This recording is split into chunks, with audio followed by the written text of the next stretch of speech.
Hello and welcome to the Courageous Leaders Club. I am very, very excited because I used to work with Imogen, who's with us today, to have Imogen Tazzyman with us today. Thank you so much for giving us your time. Thank you so much for having me. And it's very nice to see you after a few It's years. brilliant to see you. And as I said, as we came on, I was like, oh my God, we're like twins. I had to take my glasses off because we just looked identical. It's brilliant. I want to introduce you, Imogen, and then I know we've got a lot of incredible things to cover that, we've just had a quick chat about backstage. But you've done full circle. We I have. started at McCann, Manchester, I'm and now what they you're at call McCann, Manchester. I'm what they call a boomerang, apparently. There's a name for it. I'm a boomerang. And it's brilliant. And in between that, you then went to McCann London, which is where we met and worked Yeah. together when you worked on, fantastic work for Subway, Bisto, and MasterCard. And then going over to Karmarama, where this is, that standout work you did for the British Army, which Yeah. led you to being recognised at Cannes Lions, D&AD, Creative Circle, Campaign Big, IPA Effectiveness, and the DMAs. Huge congratulations on that work and Oh, for thank you. all the creativity you've done. You also sit on the Global Creative Council for Snapchat, and you were a recipient of the campaign's Female Frontiers Award for Conquering Creativity in 2022. That's awesome. That is, Congratulations. I told my mum about that one. That was a good one. Yeah, she's like, wow. So now ECD at McCann Manchester. Congratulations. And as I shared with you, the purpose of doing these interviews is to really help other leaders be able to step into their courageous zone. And the first question I always ask is, what does courageous leadership mean to you? So yeah, firstly, thank you. That's an amazing setup that you kind of never expect that. But yeah, I think courageous leadership for me, it's a lot to do with being able to make kind of difficult decisions, I think, and Yeah. sometimes unpopular decisions. Oh, yeah. I think we work in an industry as well where we're absolutely striving to find something new and original and make something that hasn't been done before. And that does inherently mean that the work's kind of it hasn't been seen. It's not out there. You can't find Mm. stuff that will prove your case, and it's going to make people uncomfortable. And I Yeah. think obviously that uncomfortable feeling is quite a good thing. Yeah. Sometimes when we feel that for us and clients, that's probably when you know you've got something quite good. But it can be quite hard to really kind of hold on to that Mm. as and be brave enough to stick to that and to keep selling it. And I think even more so in kind of in my experience, it can be really intimidating if you're the only woman in the room. I'm an Yeah. ECD and I'm female, happen to be female, and that only 3% of ECDs in the UK are female, and obviously I'm one of them. And I don't think I ever met one until I was one actually. So it can be Wow. even harder to kind of make these calls if you feel like you're quite alone. I'm very lucky now that I no longer feel like that. I know quite a few female ECDs, and very lucky in our agency as well that we don't have that problem. But yeah, it can feel really intimidating if you Mm. feel like the only person. So in terms of courage, being able to stick up for what you believe in and Yeah. kind of stick to your voice and what yeah, it kind of in front of people that don't look like you and don't have the same experience Yeah. as you can be really hard. And you mentioned also maybe don't sound like you, Yeah, especially when you came to McCann London. Like, do you want to yeah. I mean, you build on can't. that a bit? You probably noticed that I'm northern, Mm. and now I'm back up north, and that's not weird anymore, which is nice. But I don't know, it was a weird thing when I was in London. Yeah, I'm a northern female, and I do have a different accent to. I was finding I had a different accent to a lot of the people in the room a Mm. lot of the time. I think the agency scene down there is quite different, and Mm. I've found that more intimidating than speaking just in a room full of men. I'd kind of got Yeah. quite used to that. But then, yeah, putting a northern accent on top of that as well. And I think the temptation there is to really like water yourself down Yeah. and kind of shrink yourself a little bit and change yourself to fit in. That certainly Mm. can be a temptation. I think for many women that can be a temptation anyway, Yeah. actually, and have a tendency to do that anyway. So I think for me, courage is really about kind of knowing who you are and Yeah. staying true to that and using that to kind of influence what kind of work you want to do and how you talk about it. And I'm just curious, you kind of with you then doing that, did you find that you did shrink for a bit? And then did you start learning the strategies to overcome that? Yeah, a little bit, a little bit. I think I was always tempted, and I still find Mm. myself doing it now sometimes. Like my mum would say, "Make sure you put your phone voice on," and I think we've got it in us to think like water your accent down, Mm. tone yourself back a little bit. And I did probably find myself doing that. And I think actually, I remember when I first went to London, Dave and Neil, who are now Oh, Dave's yeah. CTO now, I remember them saying to me, "No, use your accent, use it as a selling tool because it's your point of difference, it's your Yeah. uniqueness, it's who you are." And that's why people should want to, it's another reason why people want to listen to you, because you've got a diverse point of view. So I did kind of shy away from the temptation, and then I met some amazing people in the industry. I met Ali Hannon, who runs Creative Equals, and she's very much about kind of being your authentic self and championing women, certainly in our industry. I think as soon as you start surrounding yourself with the right people that understand what it is to be yourself, and why it's so important that you be yourself in our industry, then you learn kind of coping mechanisms. But even now, I'll probably put on a voice a little bit for new clients and stuff. You can't help it. Becomes a bit of a habit. Yeah, a little bit. But I like the message that you give there in terms of you don't need to do this on your own. Surround yourself with people that are going to champion you and help you go up. I think I've shared in one of the episodes before, it's like you become the 5 people you surround yourself with. Yeah. So picking those people is like really important to help you find that voice and own your voice. Yeah, it's so true. Find your tribe. They're out there. Yeah. And I just want to take you back a bit, because I remember, you worked with Leanne and you were female team. I think I can't remember there being any other, especially double female team. Yeah, no, I don't think there was a female. Yeah. So what was that like, knowing that you obviously had the passion of being creative in a department that, there wasn't many of you in? What did that require from you to kind of really, stand out? Yeah, I was really lucky. I've had 2 long-term creative partners who I'm still super good friends with. So my first creative partner, Leanne, so we were a female team, and we were together for maybe 10 years, all the way from uni, all the way through our first job, and then coming down to London together. And what really helped was being together, because again, when you're in a room of men, it really helps that you've got each other. And Leanne was incredibly driven and ambitious as well. She wouldn't have let us shy away, even if it was maybe my tendency to think that we could do a little bit. And I think we tried to probably use it to our advantage, and that can go either way. We in our career, we've definitely been put on briefs because we're women. And I don't know how I feel about that still. You've been said, oh, can you go on that? We need a female point of view. Well, actually, yeah, it probably is the right thing to do. But you don't want to get pigeonholed on doing stuff that's, they do soft advertising, So there's kind of pros and cons to it. But yeah, I think we had to be quite brave in what we did. We had to get noticed when people perhaps weren't hiring women like they do now. I think David Neal took a massive chance on us when when we came to them out of uni. So, but no, it was amazing having a partner to rely on. And then Leanne left the industry to have a baby. She moved back up north. She saw the light before I did. She came back up north before I did. And I teamed up with James, who you also know, I know. But and it was brilliant to see it from a male point of view, because all the stuff me and Leanne had been doing, James suddenly came along and was like, well, you're not getting paid enough, and why are you not speaking up in this? And that man just spoke over you. Wow. And it blew me away that James could just see all this stuff that I hadn't seen as a woman in advertising. So he had a totally different perspective on it, and he always calls himself, he said he was a feminist before it was trendy, and it's probably true. He was like the original feminist that I met. And again, to your point about surrounding yourself with the right people, like this, I've worked with some amazing male allies. Don't write them off. We need them. Yeah, no, I think, as you said, I think the men sometimes can see what we don't see, because it's become our normal. Oh, James taught me so much about email writing. I mean, going off on a tangent, but I had to remind myself of this recently. James would look over my shoulder at emails and say, why have you just said, why are you writing just do this? And why are you saying, oh, please, if you don't mind, could you just take a look at this? Just say what you mean in an email. And again, he spotted that quite early. And now I recently literally did a course about shrinking language and getting rid of it. And again, it's just seeing things from a male perspective was really useful. So it's great to have that experience of going from a female team to a male team, and now I'm on my own. And that was, you're asking about courageous moments in my career. That step of going from having partners for 15, 20 years to suddenly doing this role, which is a solo role, I do it on my own.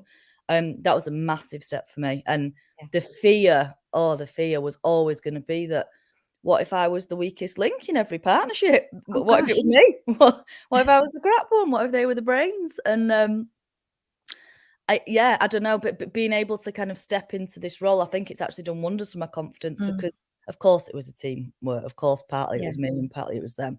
But sometimes I think it takes some experience and verification to make you see that.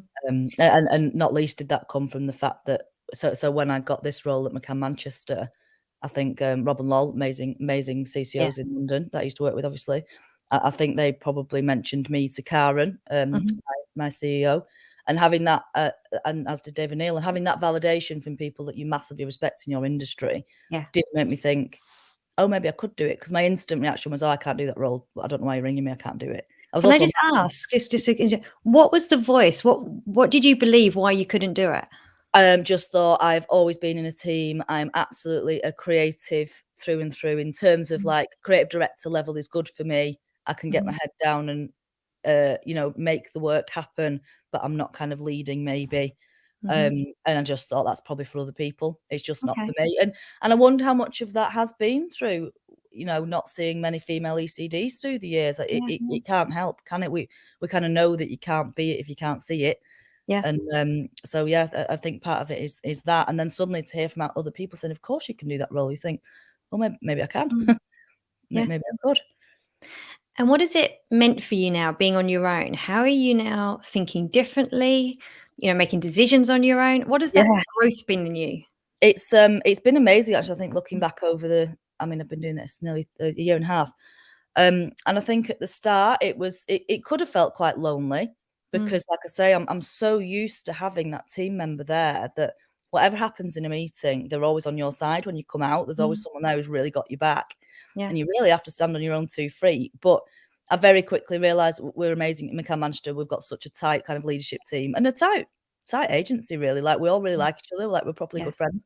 And as soon as you remember that you can lean on other people outside of your Yes. official theme, then that really helps, I think. But honestly, it's done wonders for my confidence because you do realise that, oh, I can do it. And I probably do know what I'm talking about sometimes. I mean, imposter syndrome's real, right? I know Nikki Yeah. talks a little bit about that. Yeah. It's And this real. is kind of just want to touch on for a little bit because you were already a successful creative director with, as we said, lots and lots of awards behind your name, but still having that imposter, can I do this? No, that's not right for me. That's still there. Yeah, Yeah. I could write off every award Yeah. for saying, "Oh, I don't know if I did do that," or "Oh, yeah, but we only won it because of that, really," or Mhm. "Oh, someone else did that bit."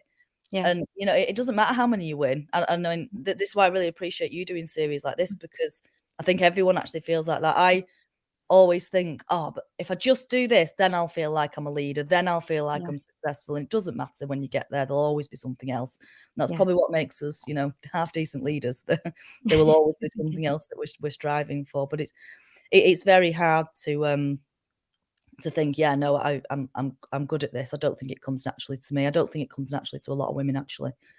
Yeah, and it is, it's very powerful in terms of you've had those voices of I'm not good enough at this, or was it me, and that, Yeah. but you still are able to put that one foot in front of the other and keep moving forward. What do you think is in you? Because I'm just thinking of the people listening to this, that's in you that you were able to access to keep putting that, one step in front of the other, even though that voice is maybe questioning whether you should. Yeah, I'm really stubborn. I'm really stubborn. I'm really stubborn and I'm really competitive are the first 2 things, and I'm mainly competitive with myself. Yeah. Like I do care what other people are doing, but I'm very competitive with myself. So Okay. there's a little bit of that in me. There's a bit of a wanna prove people wrong attitude, Mhm. even though those people aren't telling me I can't do it. So No. it's like my own mind is telling me that people are saying I can't do it, and I'm trying to prove those imaginary people wrong. Yeah. But the other thing is, again, I'm so passionate about the next generation and who we get into Mm. advertising. And like I say, if we haven't got representation at the top, Yeah.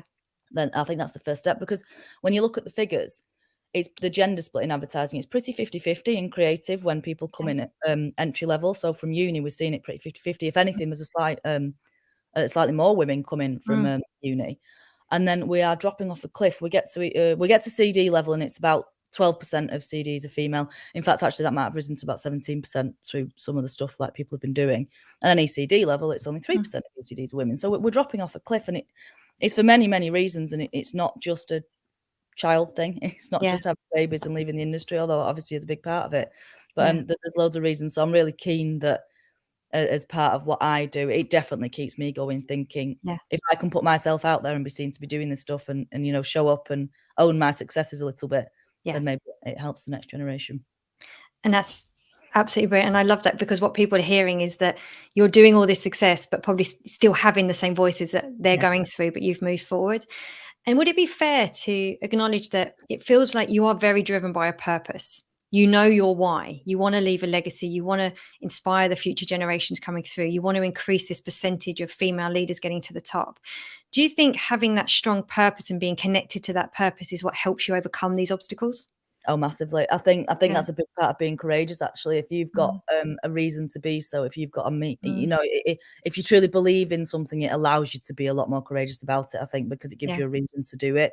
Yeah. I think if you weren't doing it for, if you weren't doing it for the right reasons, it's very hard to kind of step outside your comfort zone and keep driving yourself and keep pushing yourself. Yeah, and I can share from personal experience. It's like if someone had said to me, like, "Joe, you're going to be going live on LinkedIn interviewing people," I'd be like, "Hell no! What are you talking about?" But it's that purpose of wanting to help people go to work feeling like their true selves and having Yeah. that confidence to back themselves is what helped me go, "Okay, I'll do this because the purpose is bigger than myself to get over Exactly. myself." My Yeah. trick is I say yes immediately now. I say yes Mm. and I panic afterwards. If I think I can't Yeah. do it, you can do it. Just say Yeah. yes because you can't cancel. So Yeah. that's my trick to myself is now to just say yes to everything. And because my biggest fear, the thing I hate the most, I don't mind speaking on stuff like this. I don't mind Mm. public speaking. The thing I hate is talking about my, and I'm going to stop myself doing this, my successes, everything I want to, everything in me Oh, wants to do that. But talking about my successes, I hate it. You mm. reading out my bio makes me feel very uncomfortable. Right. Um, but again, it's one of those things where if I'm not shouting about my own successes, no one else is going to do it for No. me. We have No. to cheer them for ourselves. So Yeah. yeah, that's why I've just now say yes to everything and then Yeah. work out how to do it afterwards. It's my motto, say yes and work out how. Yeah, You'll exactly. figure it out. You'll figure it out. And also by you cheerleading yourself and, being in, you've got a big team you're looking after now. When your team see you cheerleading yourself and being like, no, we are good enough to do this, you're giving them that permission to back themselves. And it's, you mentioned the power of language earlier. How we talk to ourselves, the language you use, the language you talk to each other, really kind of fuels what you believe you're capable of. Oh, massively, Yeah. massively. And it's so funny actually because I've started to really notice it less with the teams and more with my toddler. So I've got a Mm. 3-year-old, and I've started looking into a bit of, or just really evaluating how I speak to myself in front of Mm. him. And I have to stop myself saying, "Oh, like, oh, mummy's done this wrong, silly mummy," and etc. Or like, "Isn't mummy stupid?" And I've stopped saying it because I Yeah. don't want him to think, "Oh, you've done something wrong, therefore you were stupid." I want him to Yeah. understand it's all right to make mistakes. Yeah. And sometimes it's really useful to look at it through a toddler's eyes. I mean, they're very mindful for a start, Yeah. um, which is always quite useful thing to pick up on. But yeah, so and it does kind of play into how I speak to the teams, like just making sure it's so obvious that it's all right to make mistakes and it's so Yeah. obvious to feel human as a leader. I think that's the only way we can get Yeah. people to feel like it's all right for them to kind of take a risk and be Yeah. brave and bold if we look at how we're doing it first. Yeah, exactly, and being that inspiration for them. And talking Yeah. about mistakes, in terms of, the language of it is okay to make mistakes. Have you had one recently where actually there was a really good learning for you? Well, the funny thing is when because I had to train myself to really talk about my successes, I think I've gone too far the other way. My brain has erased every mistake I've ever made now. But there's definitely probably more than I can remember. But definitely recently we were on we were on a big new biz call, a big pitch call, remotely, and I'm sure we've Mm. all had this. We just had a massive tech fail, and it happens to everybody, but we had this piece of film, and as you put your life and soul into the craft of this film, the whole point was to kind of really wrap up the thinking, Yeah. launch the big idea, inject some pace in it. It was going to be a real press play moment in the Mm. pitch, and we'd done all the rehearsals, every rehearsal you could do. We'd done the tech rehearsals with IT. We were all ready, and it didn't play. And we've all had that, right? It happens, but it was a really big meeting. It was really it just didn't play, and you've got that moment of do we keep do we keep trying? Mhm. We could keep trying, but this is, we only had 45 minutes, I think, for this particular meeting. So like Right. every moment's ticking. Mm. Or do we just have to keep going and style it out? And we kept going and styled it out. And we'd done all, like I said, we rehearsed the life out of it. So we all knew the work. So we could all Mm. talk around it. And we actually in the background managed to get it working. So we did it at the end of the meeting. So we kind of rejigged it in our heads, Yeah. the whole meeting flow, did it at the end, and it was amazing. It left the meeting on a massive high, actually.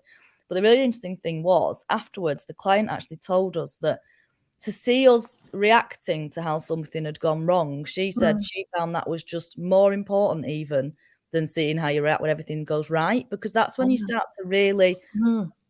show your true colors, basically. How Yeah. you react in a crisis is massively important. Like anyone can, you Mm. know, run stuff smoothly when everything's running smoothly and nothing Mm. goes wrong. But how you react when things go wrong really starts to Mm. kind of show the mettle of a person. And yeah, I think it just allowed us to all break away from the kind of, the polished pitch rehearsal kind of Yeah. persona as well. And just showed our personalities a bit. And she loved it. And the feedback we had was all around our personalities Yeah. and the fact she wanted to work with us as people. And it didn't really matter that the tech failed out. It didn't matter that she hadn't Exactly. seen the stuff in the film. And I Yeah. think actually it was a good thing that Yeah. it failed because it allowed us to just show who we are as people. And isn't it those moments, and I say this a lot, there's a gift in everything. That gift now you've all got as a team. Do you think it will actually change maybe the way you pitch in the future or relax a little Honestly, bit more yeah, into it? I think you can Mm. get too polished. I think you've got to Mm. rehearse to an extent where you kind of know who's going to pick up from who, and Yeah. just if something does go wrong. But yeah, oh my god, letting your personality shine through. And I do think when you're working remotely, you can have a slight temptation to hide behind a deck a little bit. Yeah. We've all probably done it. But yeah, we're working out how we can inject a bit more personality into everything we do. Is Yeah. it really did teach me teach me a Yeah. lesson in that moment of, oh my god, what now? Yeah. But And yeah, and also to show that you actually can handle it. exactly. Yeah, just have a Yeah. little bit of faith in yourself. It's exactly Yeah. that. It's exactly Yeah. that. A lot of it's about fear, right? Isn't it? It's fear Mm. that something's going to go wrong. Yeah. Knowing that if something goes wrong, you will deal with it takes a lot Yeah. of that fear away. Yeah. Well, it's like you just said the word, the opposite of fear is faith. Yeah. So isn't it better to walk in with faith that actually whatever happens handles it rather than the fear of, oh my God, all this could go wrong? Because that mindset already is in the wrong place. Exactly, because we're Yeah. tempted to have the faith that everything will go right and Mm. therefore it will be okay. But Yeah. if your faith is actually placed in it doesn't matter what happens because I will Yeah. deal with it, that Yeah. you're much more powerful as a person, much more But it's confident. just empowering, isn't it? You just Yeah, kind of go, well, and this is the thing I say to a lot of people is give yourself certainty. When you have certainty in who you are, you can handle what's going to come. You know you've done your best and you're going to show up as your best. Give yourself that certainty that whatever happens, you can handle it and you'll be yeah, fine because you're certain in who you are, yeah, which I exactly. I think love is so that. powerful. So in terms of now you are solely, if that's a word, solely, making it up, leading a team now. What for you is important in your leadership to help your team step in front, step into their courageous side? How do you encourage that? I mean, one of the first things you have to do is, Mm. we've just talked about it at length, be Mm. courageous yourself because you can Yeah. only really lead from the top with stuff like that and lead from example, can't you? Mm. But as part of that as well, I think you've got to show a very human side because I think I think you've got to create this kind of basically a safe space for them to be brave. They have Yeah. to feel like they've got a safety net. You probably as a leader are their safety net. They're the Mm. ones that have to kind of feel like they're supported enough to make the brave decisions, put the bold stuff on paper, Mm. challenge the status quo a little bit, and that's what we're after, really, isn't it? Yeah. But yeah, I think we're kind of there to be their safety net because they need to know that if they do make a mistake, we're going to be there. We're going to offer support. We're going to offer. Yeah. We're not going to say "I told you so." Basically, there's not going to be repercussions. That they need to know that we've got them. And Yeah.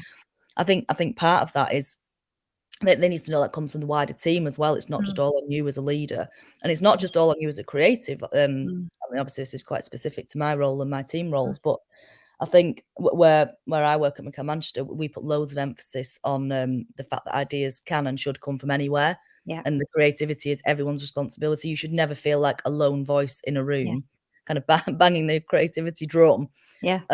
in a sea of people wanting to kind of play it safe. You've got to feel like as a team that we're always giving people the kind of permission to take a risk and Yeah. yeah, make a mistake, I think. And I think, yeah, a lot of that comes from, like I say, us leading from the top, showing that we're courageous, but showing that we're human. If we talk about Mm. our mistakes, so I love the series that you're doing. If we Mm. talk about our mistakes, I think it's brilliant. It Yeah. allows people to say, oh, things can be built from that, and it's worth doing.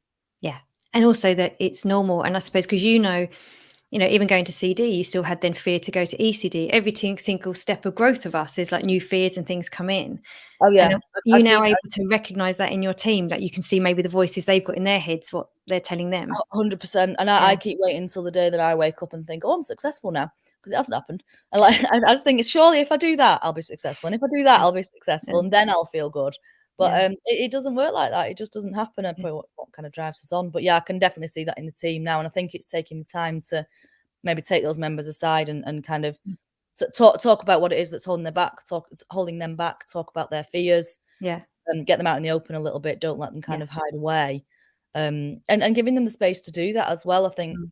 oh, I don't know, my tendency, you can just want to take it off their plate. If you see that Yeah. someone's there, go, don't worry, I'll do that. Or don't worry, we can make this happen. Yeah. But I think you have to let them flourish. And I was allowed to do that. Yeah.